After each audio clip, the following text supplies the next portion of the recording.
Bom, para proferir a palestra Compliance Anticorrupção Empresarial, eu gostaria de convidar o professor Dr. Fábio Medina Osório, acompanhado do promotor de justiça Dr. José Carlos Fernandes Júnior, que vai conduzir os trabalhos da mesa. Com a palavra, o promotor de justiça Dr. José Carlos Fernandes Júnior. Uma boa tarde a todos. Antes de passar a palavra ao nosso palestrante, naturalmente o que me cumpre destacar aqui a importância do evento e cumprimentá-lo pela sua grandiosidade na pessoa da nossa querida Larissa, presidente da MP, da nossa querida Luz, vice-presidente da Associação Mineira do Ministério Público.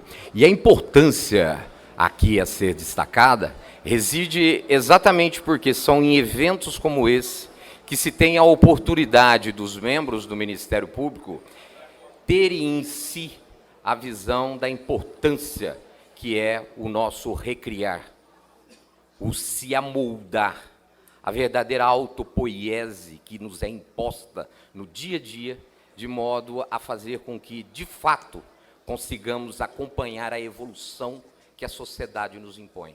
Afinal de contas, é para servir essa sociedade que o Ministério Público existe. E se o Ministério Público existe assim, cumpre a ele, então, obviamente, se adaptar àquilo que a sociedade nos espera.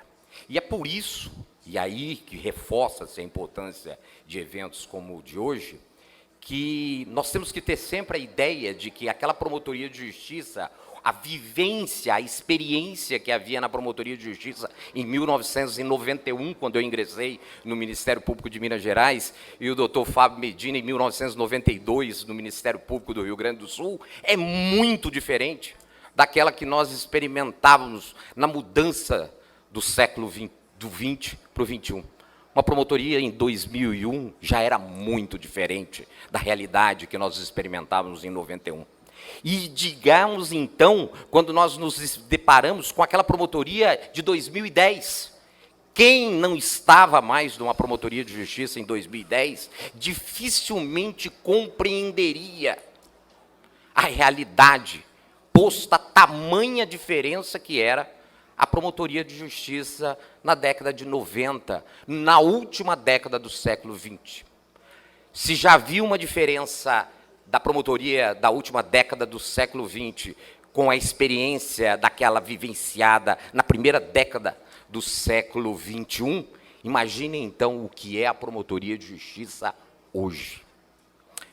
E aí a importância da nossa verdadeira autopoiese, de nos amoldarmos à necessidade de nos firmarmos cada vez mais para atendermos essa sociedade. Eu sempre tenho comigo a ideia, para quem não compreende o que é a vida de uma promotoria de justiça, o que é a vida de um promotor e de uma promotora de justiça, de fato, eu sempre cito, professor Fábio Medina, o exemplo de quem vê um animal, ou mesmo um ser humano, carregando um fardo cheio de pedras. Haverá muitos que até se compadecem. Haverá, inclusive, infelizmente, há essa minoria, daqueles que, inclusive, vão ignorar essa situação, imaginando como se isso não fosse mais do que obrigação. Pois é exatamente essa a importância agora desse encontro.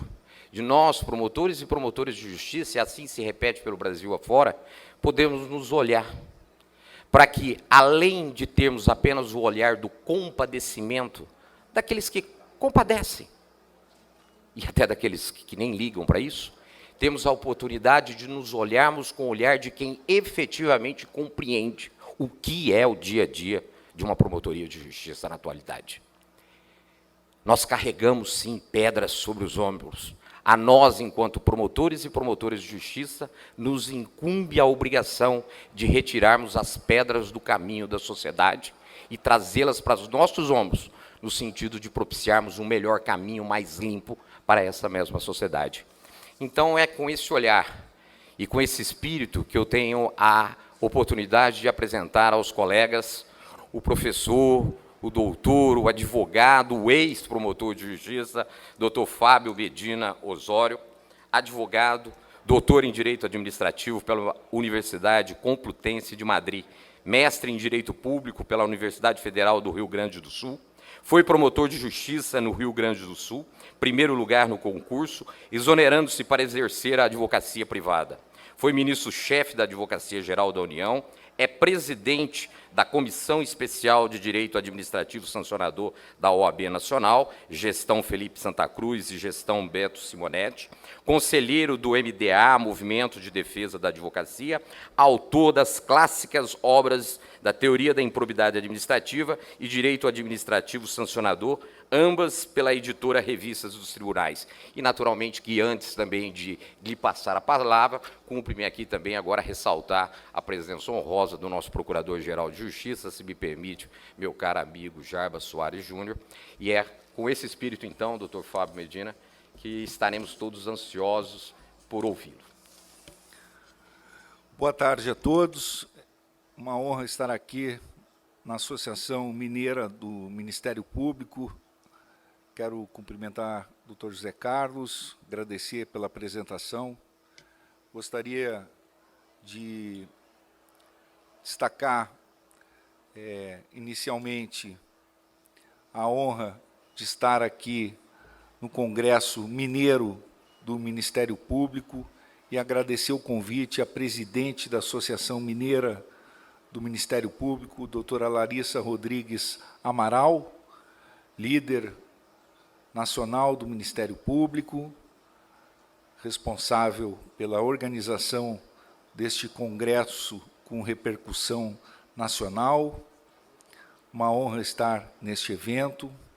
Cumprimentar o Procurador-Geral de Justiça deste Estado, Dr. Jarbas Soares Júnior, também uma liderança nacional do Ministério Público brasileiro, já em seu terceiro mandato, realizando um trabalho com repercussão nacional à frente do Ministério Público Mineiro. Cumprimentar Manuel Vitor Murrieta, presidente da Associação Nacional do Ministério Público, a CONAMP, outro grande líder do Ministério Público brasileiro, prestigiando este Congresso Mineiro do Ministério Público, que mostra a relevância nacional deste evento. Tem sido importante o protagonismo do Murrieta nos grandes embates do Ministério Público brasileiro hoje para a defesa das prerrogativas dos membros da instituição. Também cumprimentar a Norma Angélica Cavalcante, presidente do CNPG, Conselho Nacional dos Procuradores Gerais dos Ministérios Públicos dos Estados e da União, Procuradora-Geral de Justiça da Bahia, outra líder do cenário nacional dos membros do Ministério Público brasileiro, que prestigia também este importantíssimo evento e tem sido protagonista dos grandes embates do Ministério Público brasileiro no cenário nacional. Finalmente, não poderia deixar de cumprimentar outra grande liderança do Ministério Público brasileiro, Luciano Oliveira Matos de Souza, Procurador-Geral de Justiça do Estado do Rio de Janeiro, aqui presente, querido amigo de longa data, que lidera um dos grandes ministérios públicos do Brasil, de um dos maiores estados do Brasil, que vem prestigiar este importante congresso. Em nome destas autoridades, gostaria de cumprimentar todos os membros do Ministério Público aqui presentes, destacar que é uma honra rever tantos amigos e amigas aqui neste congresso. O tema que estamos a tratar aqui, creio que também permite desbravar um novo caminho para o Ministério Público brasileiro, o Ministério Público de Minas Gerais, o Ministério Público dos Estados, o Ministério Público da União, em termos de protagonismo no Brasil. O compliance anticorrupção empresarial. Compliance anticorrupção empresarial, nós tratamos deste tema, inicialmente, numa entrevista às páginas amarelas da Veja, em 2014, logo após o advento da Lei Anticorrupção Empresarial. Na época, na condição de consultor da CNI, nós ajudamos na elaboração da cartilha anticorrupção da CNI e manifestamos preocupação e também entusiasmo ao mesmo tempo com o advento da Lei Anticorrupção Empresarial. Preocupação no que se refere ao protagonismo de múltiplos atores simultaneamente e eventual insegurança jurídica no que tange à interpretação dos tipos sancionadores, entusiasmo quanto à necessidade de implementação do compliance efetivo e também no que se refere ao protagonismo do Ministério Público como um grande ator que poderia implementar, à luz do princípio da unidade institucional, essa lei anticorrupção empresarial, juntamente com alguns outros atores importantes, como é o caso da União Federal, da Controladoria Geral da União. É verdade que também há outros atores mais fragmentários, como os municípios, ou mesmo estados, e ainda outros que podem também assumir protagonismo na implementação dessa lei. O compliance efetivo passou a ser uma exigência da Lei Anticorrupção Empresarial em duas vertentes fundamentais, como foi a nossa interpretação desde o início, tanto quanto aquela previsão explícita em relação à atenuante para a imposição de penalidades administrativas ou judiciais. Como sabemos, o Ministério Público tem um protagonismo para ajuizar a ação civil repressiva quando houver omissão das autoridades administrativas no que tange às suas atribuições e competências administrativas na aplicação da lei. O Ministério Público pode instaurar investigações, instaurar inquérito administrativo para investigar, para apurar omissões e ajuizar a ação civil repressiva. A natureza jurídica dessa lei, como já apontamos, e evidentemente ainda pode haver reflexos oriundos dessa repercussão geral que está no Supremo Tribunal Federal, analisando a natureza jurídica da Lei 8.429 de 92, mas nosso entendimento é que a Lei 12.846 de 2013 também possui a natureza jurídica de direito administrativo sancionador. E, no caso do compliance efetivo, como previsão lá no artigo 7º, ele tem, de modo mais ostensivo, a funcionalidade de atenuar a pena administrativa. Essa pena administrativa, ela não deixa de ostentar essa natureza administrativa, mesmo quando venha revestida de sanção judicial. Ou seja, ela persiste com a qualidade do direito administrativo sancionador.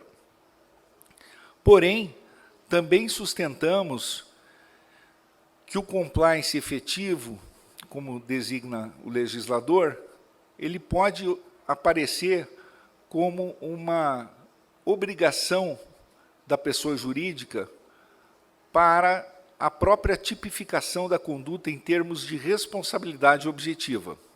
Ou seja, o conceito de responsabilidade objetiva está permeado por algumas características. Além da gravidade da infração, além da violação de determinados deveres contratuais que devem ser devidamente tipificados em relação à pessoa jurídica, é necessário também sempre investigar, para efeito de tipificação da conduta, se a pessoa jurídica possuía ou não um compliance efetivo. Sustentamos essa tese desde o início, desde longa data, a importância da investigação sobre o compliance das pessoas jurídicas. Porque se a pessoa jurídica não ostentar um compliance efetivo, se ela não possuir um compliance efetivo, ela, na verdade, teria uma espécie de culpabilidade por organização defeituosa, o que já acarretaria alguma espécie de culpa por omissão. Ou seja, a organização defeituosa acarreta um ambiente propício à corrupção. A organização defeituosa acarreta um ambiente nefasto, assim como dizia Sabino Cassese na Itália, quanto à ineficiência endêmica. Por isso, sempre fomos refratários à eliminação dos tipos culposos na lei de improbidade administrativa, ou favoráveis à manutenção da culpa grave e do erro grosseiro na lei de improbidade administrativa. Aliás, o nosso conceito de improbidade, o nosso conceito constitucional de improbidade, tem embutida a culpa grave e o erro grosseiro. Por isso, entendemos também que, do ponto de vista constitucional, qualquer legislação extravagante pode tipificar a culpa grave, o erro grosseiro, independentemente do que também se admita em termos de eliminação da culpa grave ou erro grosseiro na Lei 8.429 de 92. Mesmo que o Supremo entenda como constitucional a eliminação dos tipos culposos, seria constitucional legislação extravagante consagrar, portanto, em segmentos setoriais, tipos culposos. Por quê? Porque o conceito constitucional de improbidade abarca o erro grosseiro e a culpa grave. Tanto é verdade que nunca se decretou inconstitucional o peculato culposo. Até hoje, nunca se decretou inconstitucional o peculato culposo. Se o peculato culposo não é inconstitucional, evidentemente que a improbidade culposa também não seria inconstitucional. Então, isso é diferente de dizer que o legislador não tem liberdade para eliminar um tipo culposo. O legislador poderia eliminar o peculato culposo e consagrar só o peculato doloso. O legislador pode eliminar um tipo culposo e consagrar só o tipo doloso, mas ele pode consagrar também tipos culposos. Então, ele tem liberdade de conformação legislativa dos ilícitos. No caso da Lei Anticorrupção Empresarial, é um pouco diferente. Ele tem uma liberdade de conformação legislativa que tem uma culpabilidade distinta para as pessoas jurídicas. Qual é essa culpabilidade da pessoa jurídica? A culpabilidade da pessoa jurídica, a intenção não é da pessoa jurídica. A pessoa jurídica não tem intenção. A responsabilidade da pessoa jurídica, antes do direito penal, já se ocupou dela o direito administrativo sancionador. A responsabilidade da pessoa jurídica está na gravidade da infração e na violação de deveres objetivos de cuidado. Então, é necessário, na tipificação da conduta da pessoa jurídica, que o ator fiscalizador tenha algumas cautelas.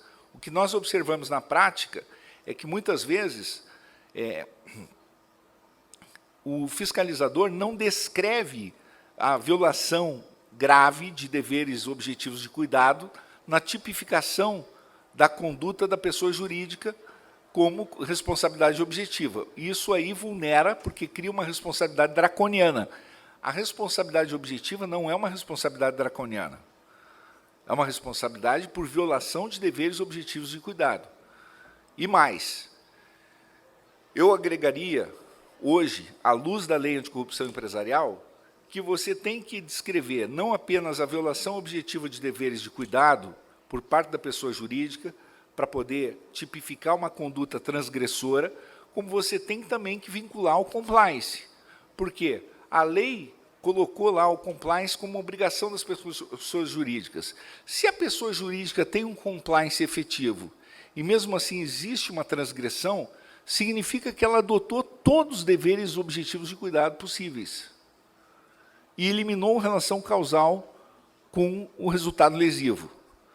Então, o Ministério Público precisa investigar o compliance efetivo.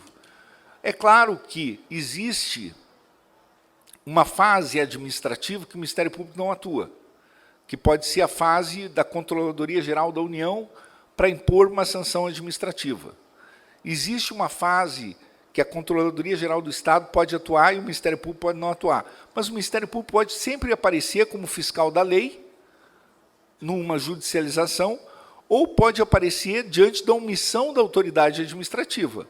Ou pode aparecer, por exemplo, fechando um acordo de leniência, para fechar um acordo de leniência, ou para fechar um acordo juntamente com as autoridades administrativas. Chame-se esse acordo de leniência ou acordo de não persecução civil, quando envolve também agentes públicos e a parte quer fechar junto um acordo para não ajuizamento de ação de improbidade, junto com não ajuizamento de ação de improbidade empresarial. Vejam, o exame do compliance efetivo, portanto, é muito importante. Agora, qual a discussão hoje no Brasil sobre a indústria do compliance? Vejam, um diagnóstico que foi feito na Operação Lava Jato aconteceu justamente sobre as empresas flagradas na Operação Lava Jato, todas elas tinham compliance. Todas as empresas da Operação Lava Jato tinham compliance. Então, o CAD emitiu um guia do compliance. No guia de compliance do CAD, se tratou sobre um tema que nós também tratamos bastante, que chama compliance de fachada. E casualmente, no Brasil, proliferaram escritórios de advocacia oferecendo serviços de compliance. Muitos escritórios passaram a ser especialistas em compliance. Qual o fenômeno que surgiu justamente nesse contexto? A indústria do compliance. A indústria do compliance, a indústria da oferta de serviços de compliance, e as empresas todas já com compliance, já revestidas de compliance. Vejam, existe compliance de fachada, existe compliance que se busca através da internet, manuais de conduta, códigos de conduta, que são pasteurizados, que as empresas adotam, e hoje, o fiscalizador, basicamente, busca técnicas para tentar depurar o que é um compliance de fachada e o que é um compliance efetivo, porque a lei fala em compliance efetivo. Então, se busca muito aprofundar a análise sobre o conteúdo do compliance efetivo. E, claro, os teóricos falam sobre a cultura do compliance na empresa. Quer dizer, esse é um primeiro requisito do compliance efetivo, do compliance ser real. Ser aderente às práticas da empresa. Mas isso é difícil, muitas vezes, perceber na prática ou ser documentado pela empresa, como aferir efetivamente se o compliance é aderente à cultura da empresa ou à prática da empresa. A tendência, cada vez maior, é buscar uma cultura documental para a comprovação do compliance efetivo. Essa cultura documental, do compliance, cada vez mais, ela se alicerça na cultura do sistema das ISO. A ISO 37001, a ISO 37301, a ISO 31000, a ISO 19011, são ISOs necessárias para uma implantação de compliance. Não quer dizer que uma empresa que não tem essas ISOs todas não tenha um compliance efetivo, mas ela deve ter mecanismos em busca dessas ISOs. O que são essas ISOs? É uma norma internacional que representa um interesse global de padronizar algum aspecto relevante para determinado segmento ou para a sociedade como um todo. Então, a legitimidade de uma ISO pressupõe acordos no sentido de adotar essa mesma norma emitida naqueles países membros. Então, no caso, a ISO pressupõe uma aderência global a determinado padrão de conduta, padrão normatizado para significar aderência a determinadas práticas. Significa o interesse internacional no desenvolvimento de normas antissuborno, anticorrupção, de probidade. Significa a aderência da empresa a essas normas. Então, obviamente que não significa que as empresas não possam ter outras normas diferentes das ISO para mecanismos complementares. Mas a base da ISO é uma harmonização e uma tendência no sentido de demonstrar que existe, sim, um compliance efetivo. Por exemplo, no caso, os sistemas de compliance antissuborno, elas devem estar harmonizadas com as normas ISO 37001 e 37301, como referência. Se não houver essa referência, já é um indicativo, se não houver pelo menos um trabalho de compliance em curso rumo à obtenção dessas ISO, já há um indicativo de que não é um compliance efetivo. Portanto, quando estamos tratando de compliance efetivo, nós estamos tratando de uma estrutura internacional do qual o Brasil é signatário em modelos normativos baseados em ISO. No caso, portanto, essa normatização é absolutamente necessária. A CGU adota essa normatização.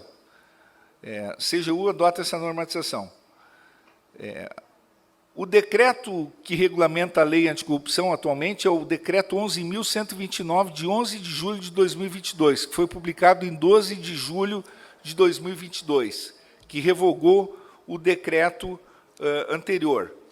E ele também mantém a mesma orientação, decreto federal, de exigência de compliance efetivo. E, igualmente, essa aderência às normas ISO tem sido uma exigência da ideia de empresa proética que a CGU adota. Então, uma ISO importante, por exemplo, é a ISO 19600, que é a ISO Compliance. Essa não chega a ser uma norma certificável, mas é uma norma que permite uma declaração de conformidade. Vejam, eu já estou aqui estabelecendo um filtro para que as autoridades possam atuar, que é o filtro das normas ISO.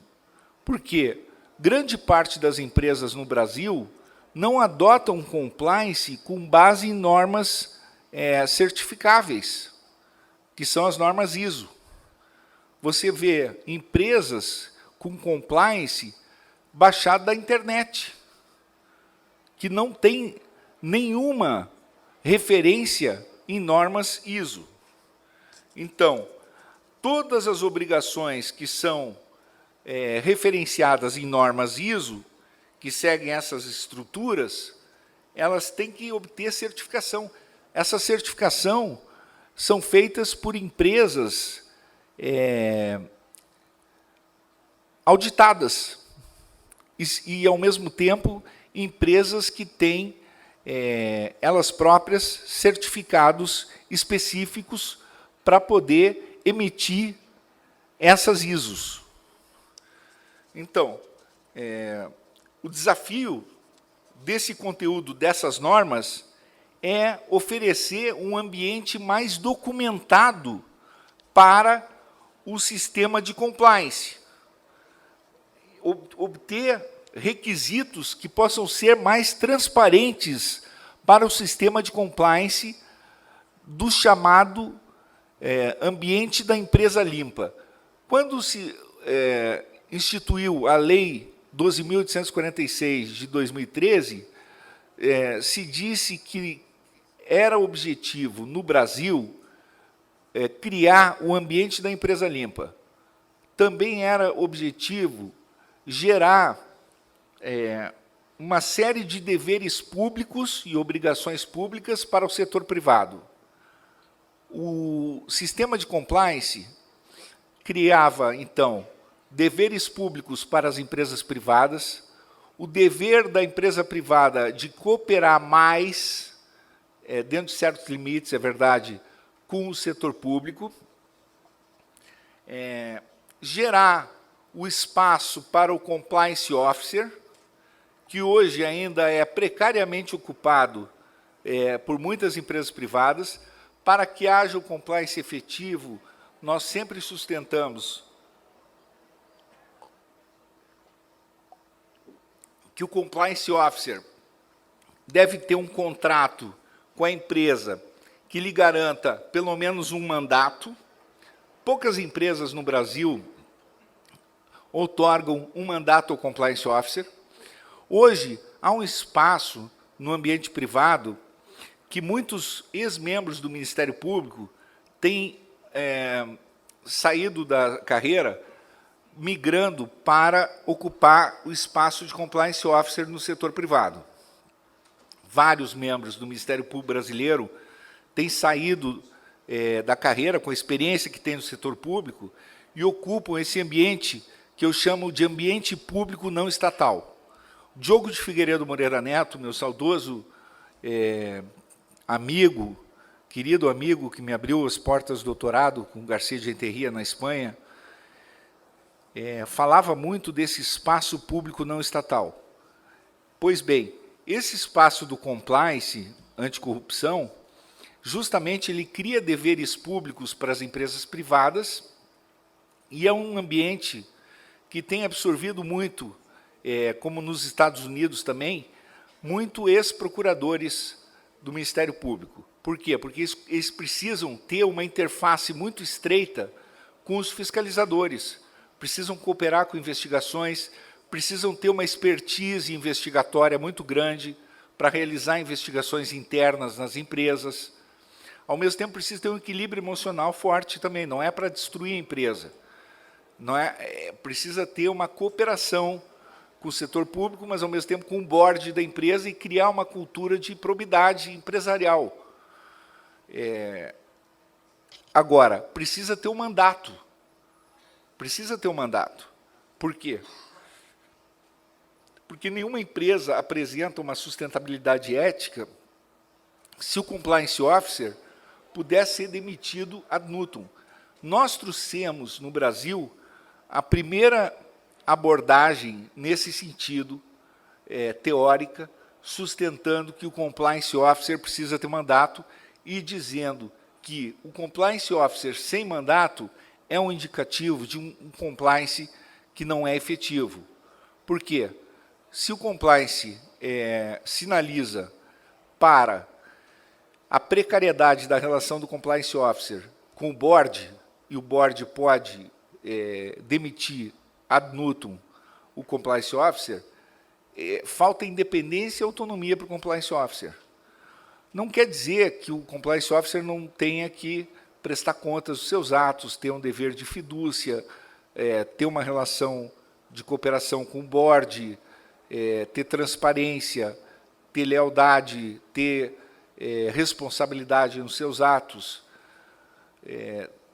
ter lealdade em relação à empresa também, mas, veja, a empresa não tem autonomia para praticar ilícitos. A empresa não tem autonomia para praticar a sonegação tributária, para cometer um crime de cartel, para cometer corrupção. A empresa não tem autonomia para isso.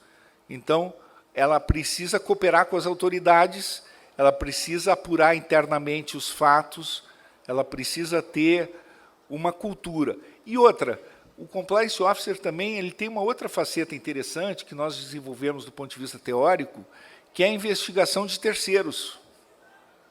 Então, o setor privado ele vem evoluindo também, porque, claro, se, no caso, a empresa batalha contra os ilícitos apenas interna corporis e sozinha, ela fica num grau de competitividade defasado, prejudicado, porque se os seus concorrentes conseguem cometer os ilícitos e a empresa não pode denunciá-los ou não pode fiscalizar os concorrentes, ela fica extremamente defasada em relação à concorrência. Então, também existe, digamos assim, uma perspectiva, nós já abordamos isso, de o setor privado, digamos, fiscalizar a concorrência, e nós entendemos que esse departamento ele pode ter um braço, digamos, investigativo em relação à concorrência para cooperar com o fiscalizador externo, com o setor público.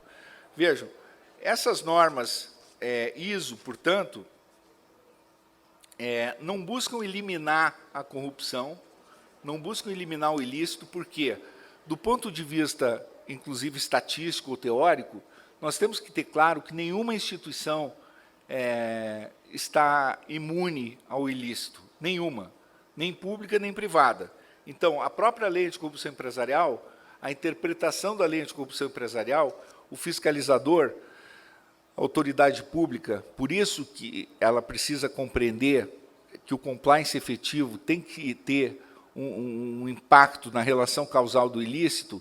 A empresa pode detectar um ilícito, pode ajudar o setor público a detectar um ilícito, porque o ilícito de corrupção ele pode acontecer em qualquer empresa, mesmo com compliance efetivo. Ele pode acontecer. Por exemplo, um funcionário, um executivo da empresa quer alavancar seu bônus, quer melhorar o seu desempenho, quer melhorar a sua eficiência, a sua performance, e corrompe um funcionário público. Veja, isso aparentemente é do interesse da empresa, então cairia na responsabilidade objetiva da empresa. Mas, na verdade, ele está fazendo uma performance privada ali. E a empresa tem um compliance firme para detectar isso, detectou, atuou, ou, mesmo que ela não tenha detectado, e foi a autoridade pública que detectou, a empresa cooperou e a autoridade fiscalizou o seu compliance e verificou que o compliance é efetivo. Está certificado. E a empresa cooperou. Então, será que a empresa tem que ser punida objetivamente por esse fato? À luz da lei anticorrupção empresarial? Creio que não. A empresa não precisa ser punida. Tem que ser punido o agente que fez o ilícito. Tem que ser punido o agente que fez o ilícito, não a empresa. Então, nós temos que ter um diferencial. Vejam, a certificação, a indústria da certificação vem evoluindo muito no mundo, mas já existe há 160 anos. A indústria da certificação existe há 160 anos. Ela vem evoluindo muito. E essa indústria que dá, digamos assim, segurança jurídica hoje,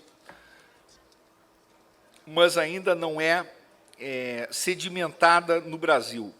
Tem acreditadores que emitem certificação, mas custa caro. Veja, por isso é que, digamos, há uma diferença hoje na implementação do compliance. Há diferença de preço, de honorários nessa indústria de implementação de compliance. Há uma diretiva europeia de 2014, a diretiva 95, que diz que empresas acima de 500 funcionários devem emitir relatórios sobre desempenho dos programas anti-suborno e anticorrupção.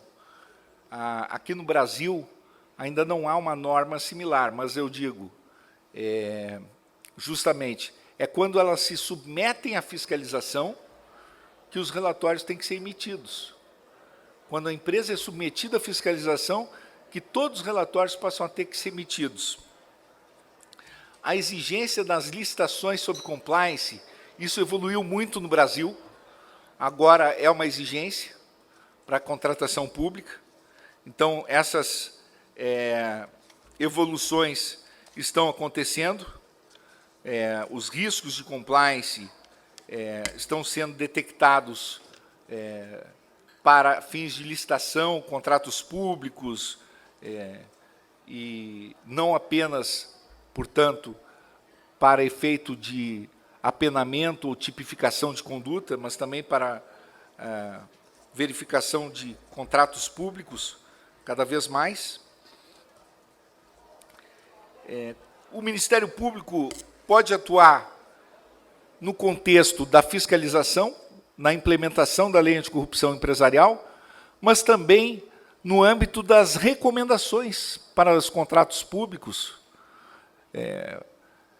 para a prevenção dos ilícitos. Nesse ambiente corporativo, nesse ambiente de prevenção dos ilícitos, ou termos de ajustamento de conduta, também o Ministério Público pode implementar a obrigatoriedade do compliance, cada vez mais. Ou mesmo com ajustes de conduta com poderes públicos. Porque esses ajustes de conduta com poderes públicos é que tornam, muitas vezes, obrigatórias determinadas exigências que podem ser efetivadas até por legislações estaduais ou municipais, para que as empresas se adaptem a essa cultura nos municípios ou nos estados e haja uma prevenção maior dos ilícitos. Portanto, nesse contexto, obviamente esse tema é gigantesco, mas eu penso que não basta exigir simplesmente um compliance. Muitas vezes isso já foi objeto de exigência em algum momento pelo Ministério Público, mas eu acho que o recado aqui é no sentido de que se deve aprofundar o conceito de compliance efetivo. Porque a exigência do compliance, por si só, pode enveredar por um caminho muito perigoso, que é o desvirtuamento do conteúdo do compliance, que nos parece que está acontecendo hoje no Brasil. O desvirtuamento envereda para esse conceito que o CAD tem chamado a atenção e tem se preocupado, que é o compliance de fachada, e que deveria inspirar a preocupação também do Ministério Público brasileiro. Essa contraposição entre o compliance efetivo, esse conceito que está na lei, compliance efetivo, o mergulho nesse conceito, que o Ministério Público brasileiro deveria realmente proceder,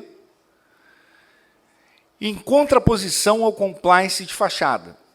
A empresa que adota o compliance de fachada sinaliza que tem uma organização defeituosa e que provavelmente está acobertando ilícitos.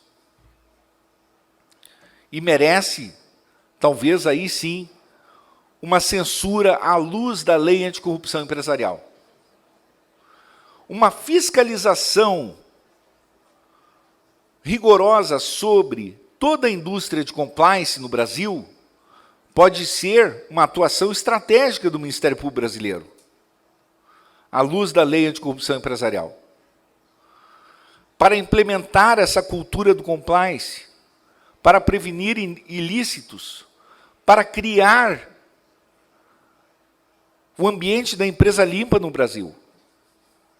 O estreitamento da atuação do Ministério Público brasileiro com as controladorias gerais dos estados para a implementação da Lei Anticorrupção Empresarial pode ser um novo nicho de atuação para o Ministério Público brasileiro, sobretudo agora, com o impacto que não se sabe qual será na Lei de Improbidade Administrativa.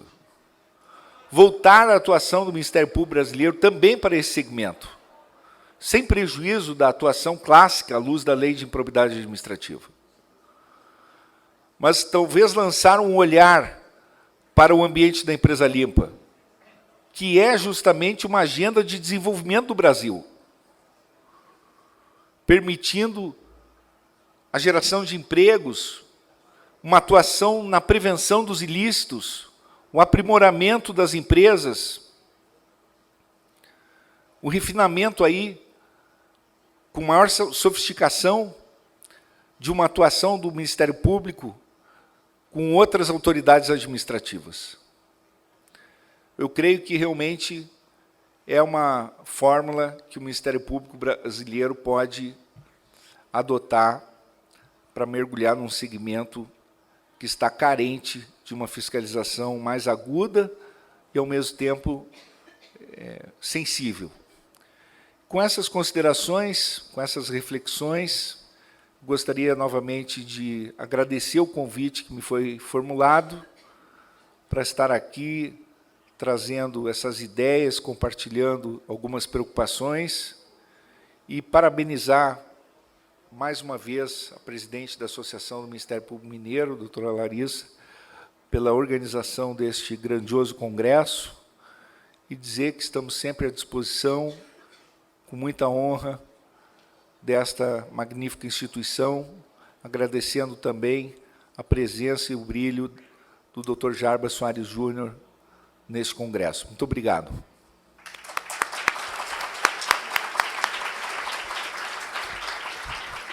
Doutor Fábio Medina, essa não é a primeira mesa que tenho a honra de compartilhar com Vossa Excelência, e mais uma vez, e tenho certeza não será a última vez que tenho a oportunidade de presenciar a sua magnífica aula, né? Mas a Larissa me proibiu de fazer qualquer pergunta, mas eu recebi aqui um WhatsApp de um colega que pediu para não se identificar, então a pergunta não é minha. Mas diante da exposição, claro que nós vamos aproveitar a sua presença aqui ao máximo, né, esgotando. O senhor fez uma abordagem, e que isso eu já havia presenciado em outras apresentações suas, inclusive em textos, artigos seus que escreveu, muito bem, aliás, por sinal, abordando esse aspecto do nexo de causalidade, poder ser rompido a depender da eficiência do programa de integridade que venha a ser adotado por uma empresa.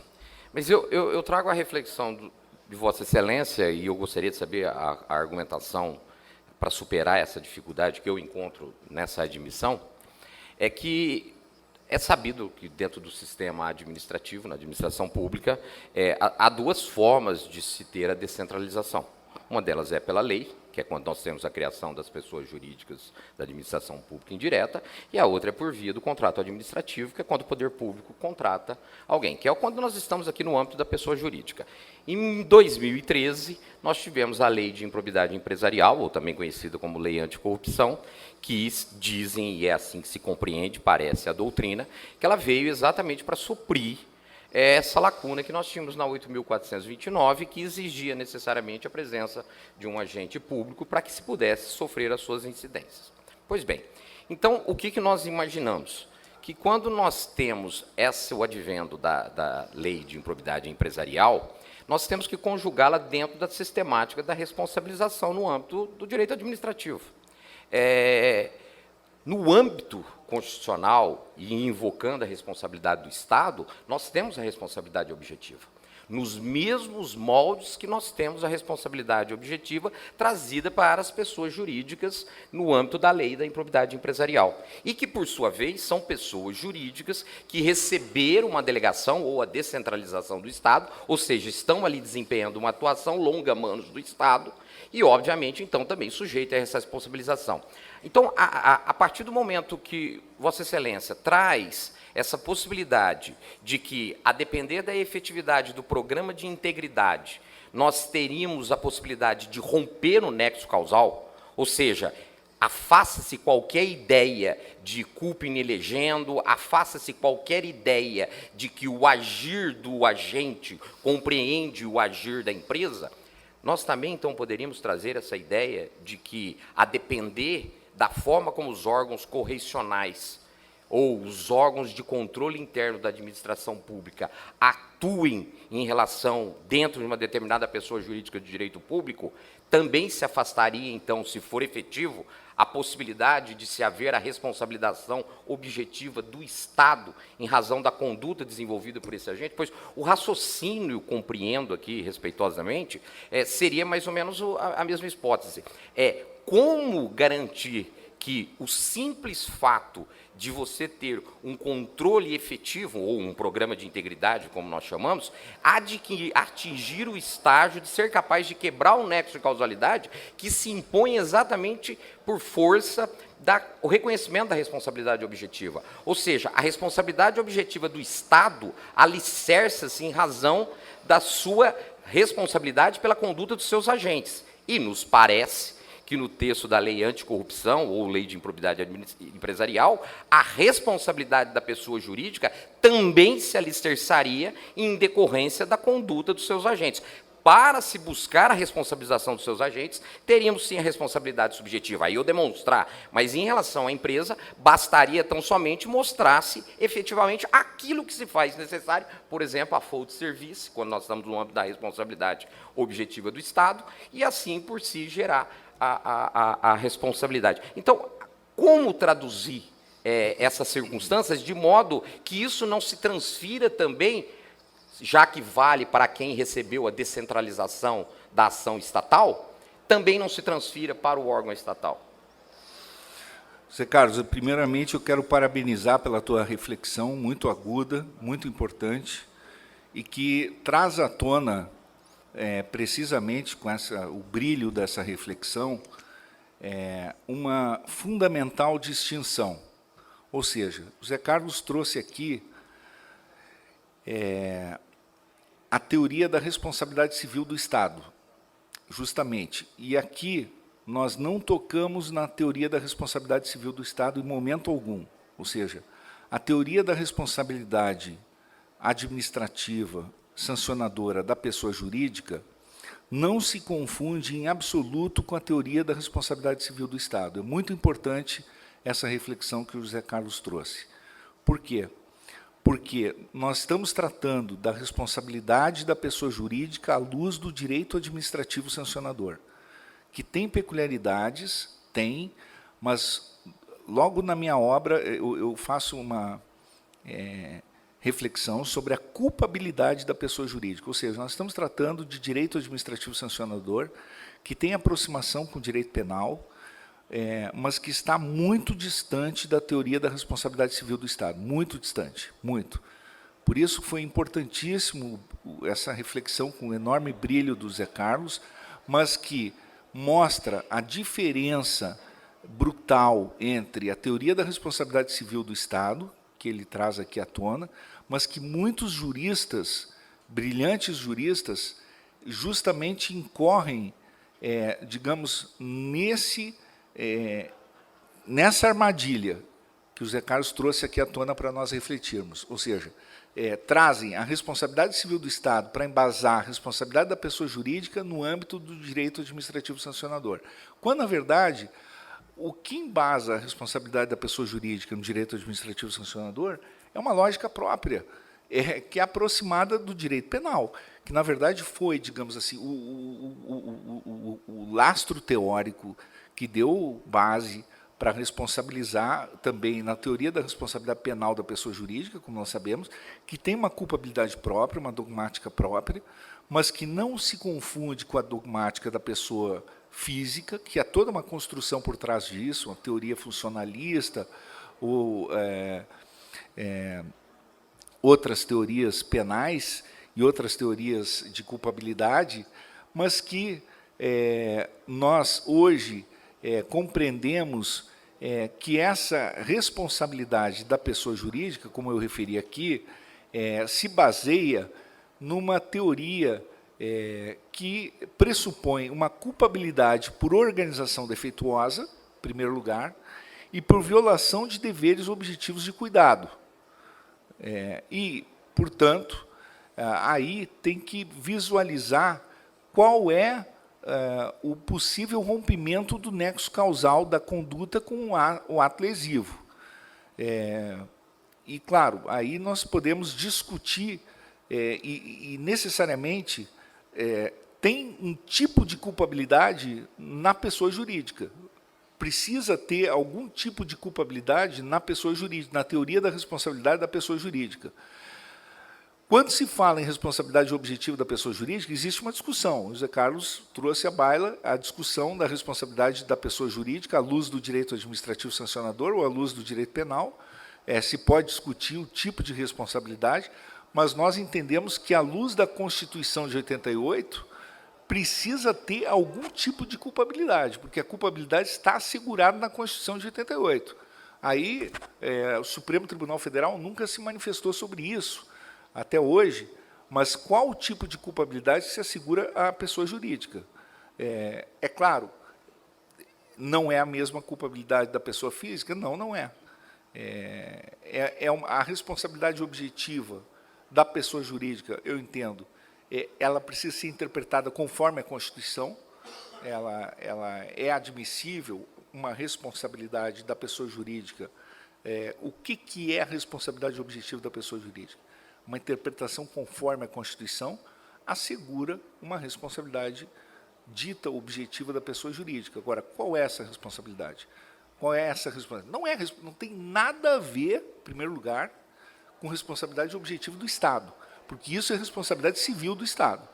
Isso é responsabilidade civil do Estado, na minha modesta opinião, claro, porque a responsabilidade civil é responsabilidade civil. É assim como a responsabilidade civil do agente público. É responsabilidade civil. Agora, responsabilidade sancionatória, a princípio da culpabilidade, a meu ver, socorre tanto a pessoa física quanto jurídica. Essa é a minha reflexão, Zé Carlos. Eu estou de olho aqui no cronômetro. Eu estou à disposição. A minha viagem ficou para amanhã.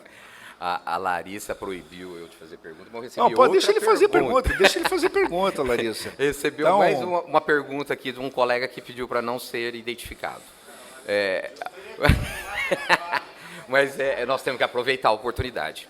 O senhor já foi promotor de justiça e, obviamente, que o senhor abordou aí a questão da análise do aspecto do programa de integridade quanto à sua efetividade. Hoje, com a experiência que o senhor tem, diante de toda a bagagem de ter ficado dos dois lados do balcão, se assim me permite, numa linguagem positiva, num âmbito comportamental, se amanhã, estando diante da avaliação de se seria ou não efetivo um determinado programa de integridade, quais seriam os pontos primordiais que o senhor levaria em consideração? De um programa de integridade? Isso. Além da questão documental, partindo mais para o aspecto comportamental, né?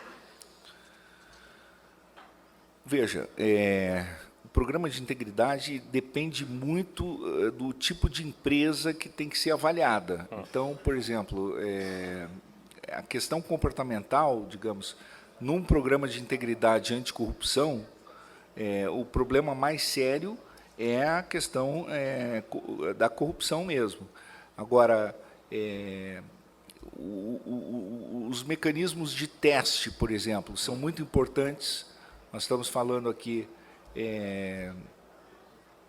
no programa de integridade, precisa ter mecanismos de testes periódicos, por exemplo, para fazer simulações, para fazer testes na empresa, para ver se está funcionando o programa. Então, a empresa que não tem testes, os controles financeiros precisam funcionar bem, né, no programa de integridade, ter os níveis escalonados de aprovação.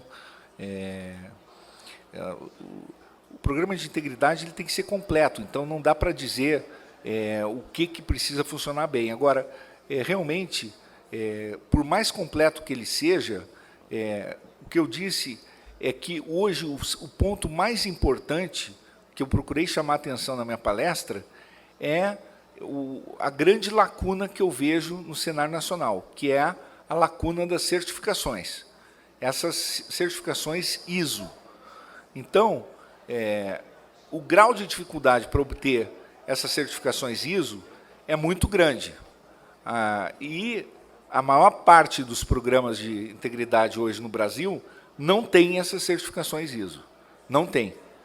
E isso, para mim, é um grande problema.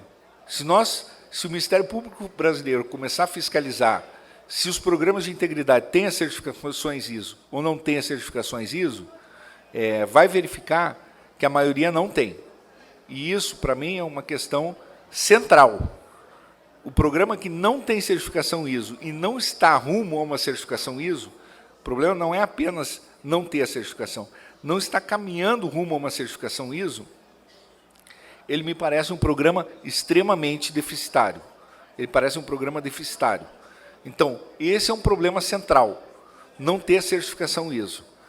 Eu acho que aí já denota indícios de um programa extremamente problemático. Bom, professor, em nome da Associação do Ministério Público, eu gostaria de agradecer muito a sua presença. Mais uma vez, tivemos aqui a oportunidade de ter a sua aula, de aferirmos do seu conhecimento, e, obviamente, esperamos que vá, mas levando a boa receptividade do mineiro e dos órgãos do Ministério Público de Minas Gerais. Obrigado. E, naturalmente, levando também consigo a vontade de retornar. Então, muito obrigado. Obrigado. Obrigado.